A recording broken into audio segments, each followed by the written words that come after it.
ሰው አይደለሽም እንዴ? ሰው አይደለሽም እንዴ ያልከኝ? እናቴን ነው ማን?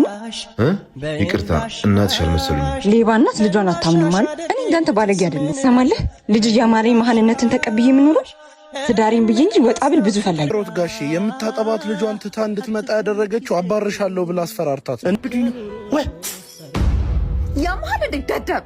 ይቅርታ ይሉኛል እንዴ? ሂዱልኝ አሁን ካይኔ እሩ ሰውነ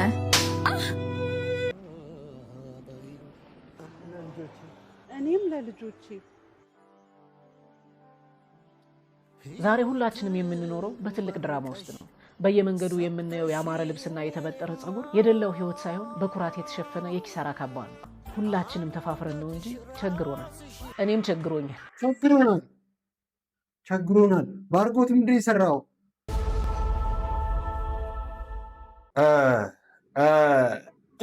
እንደምን አላችሁ? በትኩረት በንቃት ወደፊት በህይወታችን ትኩረት ቤተሰቦቻችን ላይ ያለንን እምነት በትኩረት ልንመለከት ይገባል። ፈጣሪ የሰጠንን ጸጋ በትኩረት እንድንመለከት ይገባል። ሁሉንም ነገር በትኩረት ካላየነው ምንም ጊዜም ዋጋ እንከፍላለን እና በትኩረት ሰው መሆናችንን አክብረንና ወደን እንያዘው መልእክታችን ነው። ሁላችሁም እንደተለመደው የትኩረት ቪዲዮዎችን ወደ እናንተ ይዘን መተናል። በተለይ የፊልም ስራዎችን የሚሰሩ ወጣቶችን የምናበረታታበት ሀሳባቸው ጥሩ ነው፣ ያነቃል፣ ለዛ አለው የምንልበት ፕሮግራማችን ነው። አይ የምንለውን ደግሞ ብለን ሀሳብ የምንሰጥበት ነው። እናንተም ከኛ ጋር ኮሜንት ላይ ያላችሁን ሀሳብ አስተያየት እንድታስቀምጡ በአክብሮት እንጋብዛለን።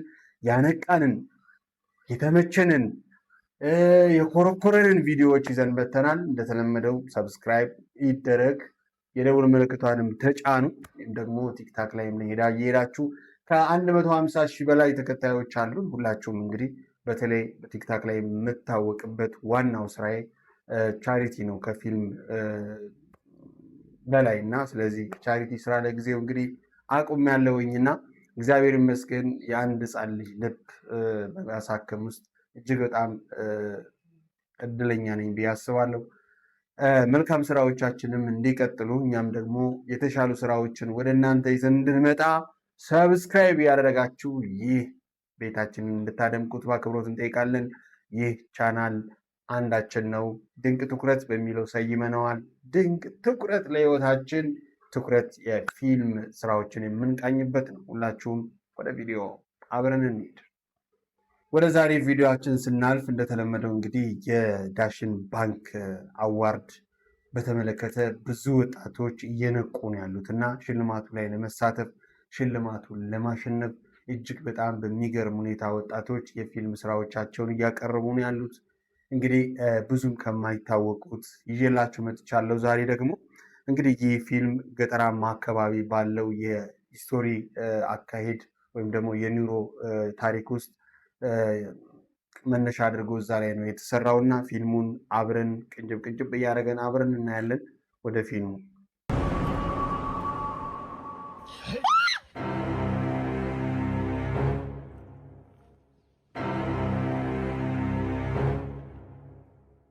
እባክህ አትግደኝ እባክህ።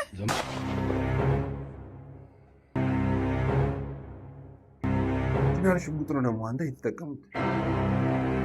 ከተማ ላይ ቢሆን እቺ ፕላስቲክ ነበር የምንጠቀመው።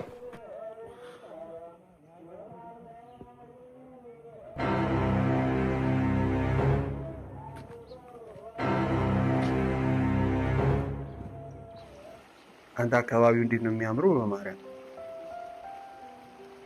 አረ ልቀቀኝ፣ ነው ስራ አለኝ። በእናትህ ምንድን ነው እኔ እርሻውን ባዶ ትቻር የመጣሁት እና ሂድና አትግባው። ታዲያ መጀመሪያ መጥገብ ያለበት ነገር እዚህ ወንዝ ውስጥ ምን አድርገህ ነው ማናቅ ይመስል ደግሞ? ኧረ እኔ ምች ነካኛል። ምች ምን አባቱ ምች ነች? የከተማ ሴት ብትሆን እንግዲህ ሸራተን ለሸራ ተራ ነው። እዚህ ደግሞ ወንዝና ተራራ ውስጥ ነው ትላለህ። ተዋቸው ይደሰት። ዘራፉን አንተ ኮቴም የለህ እያደባህ ነው። አባትን መግደሉን እንዳትረሳ። ታዲያ አባቱ እንጂ እሱ አልገደለ። ምንም አባት ምንም አላረገ። ደመ ከልብ ሆነበት እንጂ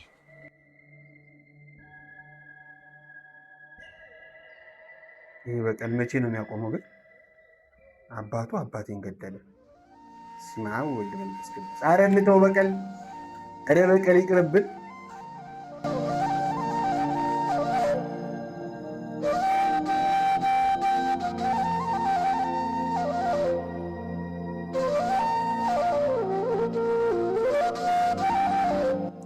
ገጠር አልናፈቃችሁ? የምር ሰላማዊ የሆነ ህይወት፣ ጦርነቱ ምናምኑ መከራው እንጂ ሰላማዊ የሆነ ህይወት ነው ገጠር። ቤት ስትይ ምንም እየበላሽ አይደለም። ኧረ ተው በእናትህ ዳሽ እንጂ እና ብቻ ልበላ ነው እንዴ? ምን ትላለች?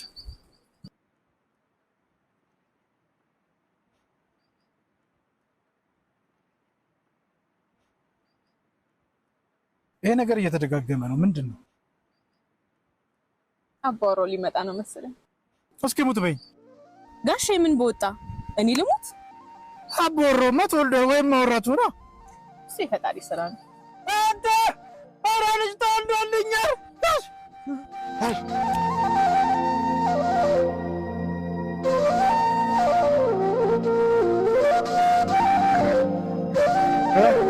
አሬ በነገራችን ላይ በቃ እዛው ከተማ ተወሽቃ ቀረች። ደመኛ በዙሪያ ያንዣበበ እንዴት ብዬ ልጥራት? እሷም እኮ በማታውቀው አገር ተንከራተተች። ይሁን ብቻ በህይወት ትኖርልኝ።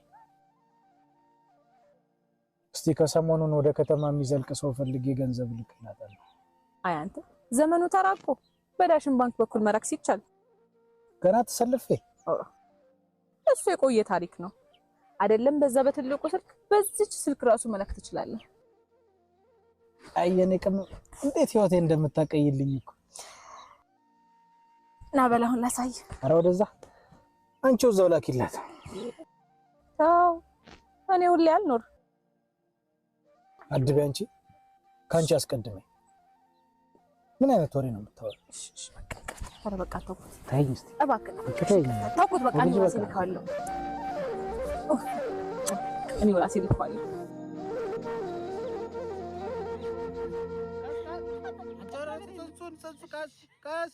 ቀስ ምኑን ከምኑን አድርገው። እኔ እኮ ያላችሁ አልችልም። እኔ ያለ ልጅ ያለ እንግዲህ በመቀጠል እንግዲህ ተበቃዩ ሚስቱን ይገልበታል። በስተመጨረሻ ደግሞ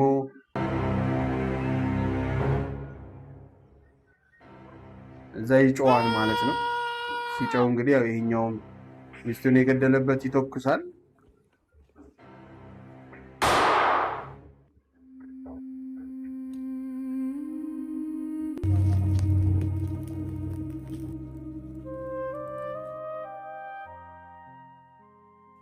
እንደሆነ ይስበለው።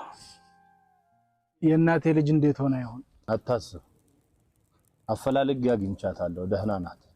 በል መሳሪያን ወስደ ገበያ ሽጠውና ገንዘቡን ላክላት። እኔው ልክላታለሁ። እኔ ጋር ገንዘብ አለ። በማን ልትልክላት ነው? ወደ ከተማ መሄድ ሰው አገኘ? በዳሽን ባንክ አማካኝነት ልክላታለሁ። ያጣኸውን ባልመልስልህም ከጎንህ እንደሆን ፍቀድልኝ። እቺ በስሜ የከፈትኳት የዳሽን ባንክ አካውንት ነች፣ ትጠቅማለች።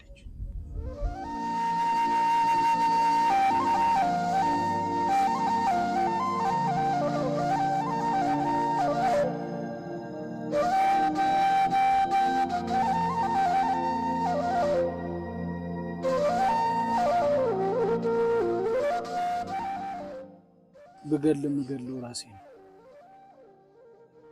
በምርምረው እንደዛ ተሸንፈህ አሸነፍክ። አንድ እርምጃ ቀደምክ። እንደው ይቅር በለኝ። አይገባም። ተው አንተ። አይገባም። በስተመጨረሻ የዳሽን ባንክን አካውንት በስመ ከፈትኩ ብሎ ይለዋል። እዚህ ሙቪ ላይ ሁለት ሀሳቦችን ማንሳት ነው የምፈልገው። በርቱ ለማለት ፈልጋለሁኝ። እንግዲህ የጎደሉ ነገሮች ይኖራሉ ምናምን፣ ግን ጊዜ በጊዜ ውስጥ ነው አቅም የሚፈጠረውና የሰሩበት መንገድ ጥሩ ነው። በቀልን ትተን ደግሞ እንግዲህ ዳሽን ባንክ በብዙ በሞት በተለያዩ እንግዲህ የካራክተር ዘይቤዎች ተሰርቷል ሙቪው ላይ ማለት ነው። እና ዳሽን ባንክ ያሻግራል። ዳሽን ባንክ በህልም ውስጥ አለ፣ ህልማችን ነው። በጣም በብዙ አይነት ሳቢዎች እንግዲህ እያየናቸው በመጣናቸው ፊልሞች ላይ ተሰርቷል ማለት ነው። እና እኔ ምናልባት እዚህ ፊልም ውስጥ ያገኘሁት ሁለት አንኳር ነገሮች ምንድን ነው? አንደኛው በቀል ይብቃ የሚል እሳቤ የመጣ ነው ይህ ፊልም ማለት ነው። እና እንግዲህ ሁለት ሲበቃቀሉ የኖሩ አባቱን ስለገደለበት የአባቱን እንግዲህ ልጅና ልጅ ደግሞ ተገናኝተው ትዳራቸውን እንግዲህ የእርጉዝ ሚስቱን አጥቷል ማለት ነው። እና ዋናው ነገር በቀል ይብቃ ነው። እና ሽጉጡንም ወስደ ሽጥ ይለዋል ወደ ከተማ። እና ይሄ ማለት እንግዲህ የጦር መሳሪያዎቻችንን ትተን ወደ ልማት እንግባ፣ ሰላምን እናስፍን የሚልም ገዢ የሆነ ሀሳብ እንዳለው ነው የሚሰማኝ። እንግዲህ በዚህ ፊልም ላይ ያገኘነው ጭብጥ ሀሳቡ እጅግ በጣም ጥሩ ነው ብዬ ነው የማስበው። እናንተስ ምን ትላላችሁ? ያላችሁን ሀሳብ ኮሜንት ከስራ አስቀምጡልን። እንደዚህም ደግሞ ገብታችሁ እንድታዩ ነው የምጋብዘው ማለት ነው። ሁላችሁም እንግዲህ ማበረታታቱን ቀጥሉበት። ወደ ሌላኛው ፊልማችን እናልፋለን። ልጆችን የትምህርት ቤት ውዝፍ የ3 ወር ለመክፈል ስላልሞላልኝ ቅቤ አልቋል።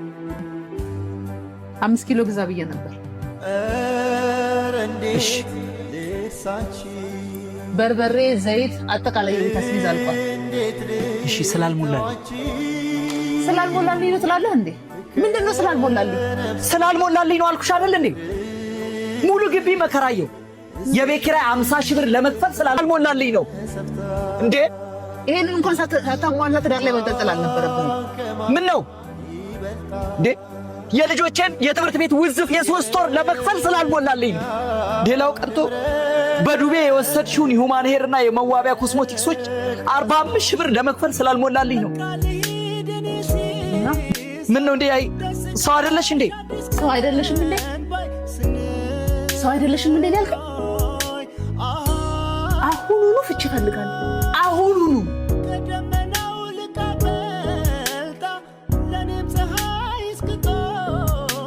በትዳር ላይ ያጠነጠነ እንግዲህ አጭር የሆነ ቪዲዮ ነው። ይህ ቪዲዮ የሚያስተላልፈው ዋናው መልእክት ምንድን ነው?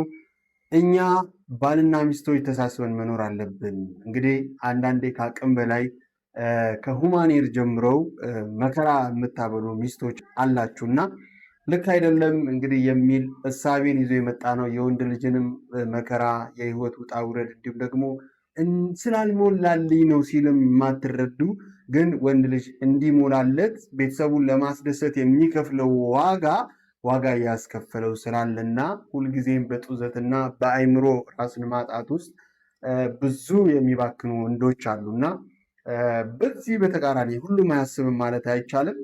የማያስቡ ለምን በቃ የድሮ ሰንሰለት ታስረው እኔ ግድ ሴት ስለሆንኩ ልታስተዳድረኝ ይገባል ብለው የሚያስቡ ሰዎች ሴቶች አሉ እና እናንተስ በዚህ ምን ትላላችሁ ለማለት ያህል ነው። ወደ ቀጣዩ ቪዲዮአችን እንለፍ። ቆይ አንቺ ያበዛሽው አልመሰለሽም? ምንድን ነው የሚያስጮህ? ባለ ትዳር እኮ ነሽ። ምንድን ነው ከማንም ጋር መገልፈጥ? ከማንም ጋር? አዎ ከማንም ጋር። እናቴን ነው ማንም? ይቅርታ እናትሽ አልመሰሉኝ። ሌባ እናት ልጇን አታምንም ማለት? እኔ እንዳንተ ባለጌ አይደለም። ሰማለህ? ልጅ እያማረኝ መሀንነትን ተቀብዬ የምኖረው ትዳሬን ብዬ እንጂ ወጣ ብል ብዙ ፈላጊያለሁ። አሁን ይሄን ማስታወሱ አስፈላጊ ነው? ድንጋይ ሌባን ሌባ ካላልኩ አይገባም። ተወኝ በእናትህ። ምን አይነት ድድብ ነህ? እማዬ። ወይዬ ልጄ፣ አንቺ ግን ይሄ ድራማ አይቀርብሽም? ትንሽ ቀን ነው። አሁን ቶሎ ነይ፣ ናፍቆትሽ ሳይደፋኝ። ሄሎ ማዘር። ሄሎ የኔ ልጅ እንዴት ነህ? ማዘር ጠፋው አይደል? ምን አንተ ብቻ? ልጄንም እኮ ካገኘኋት ቆየሁኝ። ስልክ አታነሳ፣ አትደውል። ጠዋት ተደዋውላችኋል ነበር እንዴ? ወይ መደዋወል፣ ካገኘኋት ራሱ ወር አለፈኝ። ወር ነው ያሉኝ? አይ እንደው ቤት ከሆንክ እንድታገናኘኝ ብዬ። አሁን ስራ ነኝ፣ በኋላ ወደ እርሱ ቤት ልካታለሁ።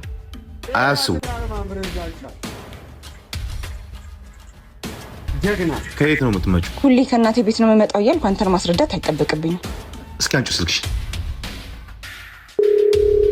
የኔ ፍቅር ለ10 ደቂቃ እንኳን ያለን የመቆየታችን ማለት ደግሞ ስሚ ፖስት ፒሉን መዋጥር ሻሉሽ። ሄሎ ይኸውልህኝ እናትሽ ቤት ሂጂና ዋጭ አንድ ቀን ዘራፍ ሂጂ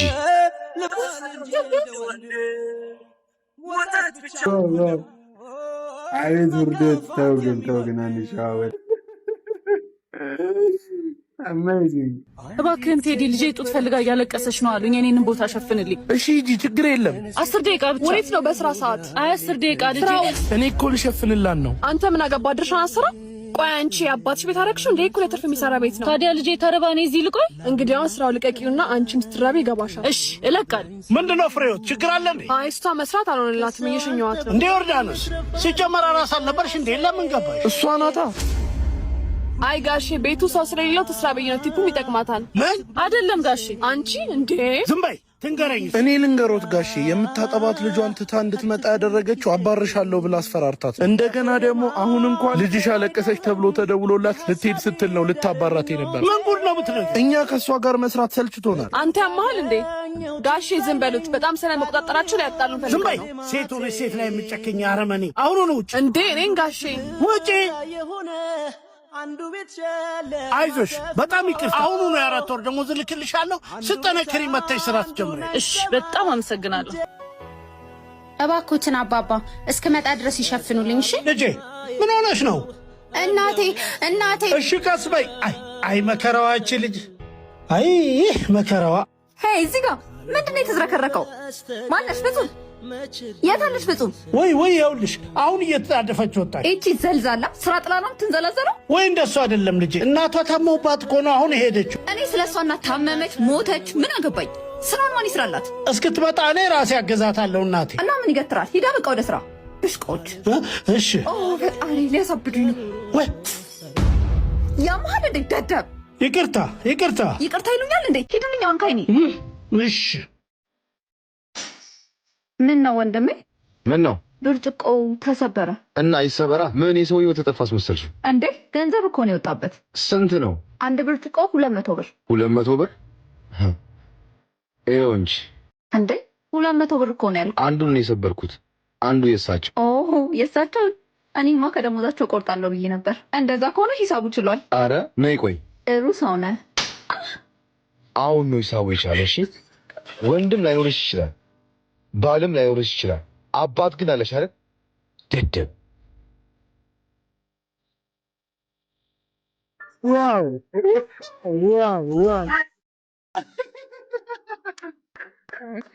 የዛሬ አንደኛ ያለ ቪዲዮ የምር ተመችቶኛል። ክብር መስጠት ላለብን ክብር እንስጥ ለማለት ያልነው። ምክንያቱም አለ አይደለም እኛም ነገ የምንለካበት ጫማ ነውና፣ ስለዚህ መራራት፣ መተዛዘን፣ መተጋገዝ እንዲሁም ደግሞ አንዱ ለአንዱ መስዋዕት መሆን ወሳኝ ነጥብ ነው ብዬ አስባለሁ። እናንተስ እንዴት አያችሁ? እጅግ በጣም ልቤን ፈታ ያደረገ ቪዲዮ ነው እና እናንተ ምን ተሰማችሁ ለማለት ፈልጋለሁ። መልእክታቸው በጎ የሆኑ ነጥቦችን እያነሳን አብረን እንቀጥላለን። ወደ ቀጣዩ ቪዲዮአችን እንሂድ። አቤት ቦስ፣ ምንድነው የምትሰሩት? ይሄን የተረፈ ምግብ ወይ ለሰው ስጡት፣ አለያ ከተበላሸ ደግሞ ልፉት። እሺ ቦስ። አይ የኛ ቢሮ ደሞዝ እችን 15,000 ብር አሁን ከምኑ ነው የምናብቃቃት? እስካሁን ያኖረን አምላክ ለኮ ወደፊቱ ይቸግረዋል ብለሽ ነው? በል እስቲ አንተም ወደ ሰርቪስህ እኔም ወደ ሰርቪሴ። አስቤዛ ምንድነው ይገዛ ያልሽኝ? ሽንኩርት አንድ 10 ኪሎ በ160 ብር። 1600 ማለት ነው። 50 ኪሎ ጤፍ እሱ 7000 ነው። እዚህ ስትመጣ ነው ይገዛሉ። እና ዘይት ደግሞ 2100 ነው ይዛና፣ ቀሪዋን ደግሞ ቤት ኪራይ 7000 እንከፍላታለን። እንደሱማ ከሆነ ሽንኩርትና ዘይት ይቀነሳ። ልጆቹ ምን ሊበሉ? ይዝለለዋ። አንዳንዴ ባይበሉስ? ሊዲያ ነይ እስኪ አንዴ።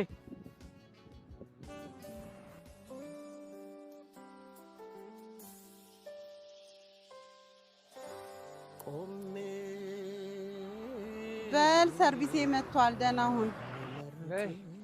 የኔም መጣች። ደህና ደሪ።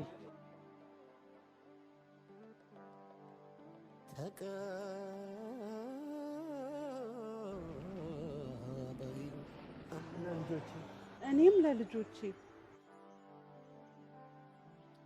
ዛሬ ሁላችንም የምንኖረው በትልቅ ድራማ ውስጥ ነው። በየመንገዱ የምናየው ያማረ ልብስና የተበጠረ ጸጉር የደላው ህይወት ሳይሆን በኩራት የተሸፈነ የኪሳራ ካባ ነው። እውነቱን እንጋፈጥ ከተባለማ ዛሬ ማንም አልተረፈም። ሰው ሁሉ ተቸግሯል። ሰው ሁሉ በየቤቱ ርቦታል። ነገር ግን መራቆታችንን የሸፈነልን ብቸኛው ነገር መለመንን ማፈራችንና መተፋፈራችን ብቻ ነው። ይሄ ህዝብ በውስጡ እያረረና እየፈረሰ በሰው ፊት ግን ክብሩን አሳልፎ ላለመስጠት ፈገግታን ተከራይቶ ይኖራል እና ሁላችንም ተፋፍረን ነው እንጂ ቸግሮናል። እኔም ቸግሮኛል። ቸግሮናል። ባርኮት ምንድን የሰራው? በስመ አብ ወወልድ ወመንፈስ ቅዱስ። በቃ እየገባ ትኮረኩራለህ አይደለ? ግን አንተ ምንድን የቸገረ? ወደ ገደለ። በተለይ ቦት ቸግሮኛል እንዴ! አረ ቦት እያረጋችሁ ባካችሁ። ይኸውላችሁ ዳሽን ባንክ ባዘጋጀው የማስታወቂያ ውድድር ላይ 60% አሸናፊው በሚያደርገው ቪው በ3.2 ሚሊዮን ገብታችሁ ባርኮትን ቦት አድርጉት። ቦት ቸግሮታል፣ እኛም ቸግሮናል። ሰብስክራይብ አድርጉ። የምር እውነት ለመናገር የሚገርም ሀሳብ ነው የምታነሳው። ባርኮቴ ያለኝን አድናቆት ከልብ ለመግለጽ እወዳለሁኝ። የምር ትችላለህ፣ ባይቋረጥ ቦቷ ባትገባ ጥሩ ነበረ እና የምር ቦቱን ግን አድርጉት፣ ግድ የለም ቸግሮታል። ግን ደግሞ ትክክለኛ አሁን ያለውን የእኛን ህይወት ነው ያነጻጸረው። እጅግ በጣም እናመሰግናለን። አርት ማለት ይሄ ነው እና ያለን ለሌለን እንስጥ። አንዱ ቤት የሚጣል ሌላኛው ቤት አስፈላጊ ስለሆነ እርስ በርሳችን እንተዛዘን። የዛሬው የፊልማችን መልእክት ነው። ኢትዮጵያዊነት ታላቅነት ነው። ሁልጊዜም ቤተሰብ ኃያል ነው። ቤተሰባዊነት ደግሞ ከምንም ነገር በላይ ነው እና እኛ ማሰብ ያለብን ነገር የተለያየ ሃይማኖት እምነት ስለምንከተል አይደለም፣ ወይም የተለያየ አመለካከት ስላለን አይደለም። እኛን የፈጠረ አንድ ፈጣሪ ነውና ወንድማችን ሲራብ፣ ወንድማችን ሲራቆትና ሲቸገር፣ ብርድና ውርጭ ሲመታው ማየት ሊያመን ይገባል። እርስ በርስ ልንተዛዘን ይገባል። አንድ ባንኮኒ ላይ 10 ሚሊዮን ሲያወጣ ሌላው ደግሞ ቤቱ ላይ በዛ በትንሽዬ ብር ተቸግሮ መከራውን ይበላል። ትዳሩ ይፈርሳል። ጭቅጭቅ አለ፣ ሰላም የለም እና ሰው እንደመሆናችን በሰውነት በኢትዮጵያዊነታችን ደግሞ የሚያኮራ ባህልና ትውፊት አለን። አባቶቻችን ተጋግዘው ነው ጠላትንም ድል ያደረጉት፣ ህይወታቸውንም የኖሩት። ምንም እንኳን ወደኋላ ማስታወስና ማሰብ ባንፈልግም የአባቶቻችን ድንቅ ታሪክ በአንድነት በህብረት ሲቆሙ ነው የሚያምሩትና እችን ሀገር የጠበቁት። እኛም ደግሞ ድህነትን እናሸንፍ። ትልቁ የኛ ጠላት ድህነት ነው። ድህነትን በመተባበር እናሸንፍ ለማለት እወዳለሁ። የዛሬው ትኩረት ፕሮግራማችን ይመስል ነበረ። ባያችሁ በሰማችሁት ቪዲዮ ምን ተሰማችሁ? ኮሜንት ላይ አስቀምጡልን። በቀጣይ ፕሮግራም እስክንገናኝ ድረስ ይህ ትኩረት ነው። ለህይወታችሁ ትኩረት፣ ለህይወታችን ትኩረት ይኑረን ለማለት እንወዳለን። ትኩረት ሰብስክራይብ አድርጉ። ቻው።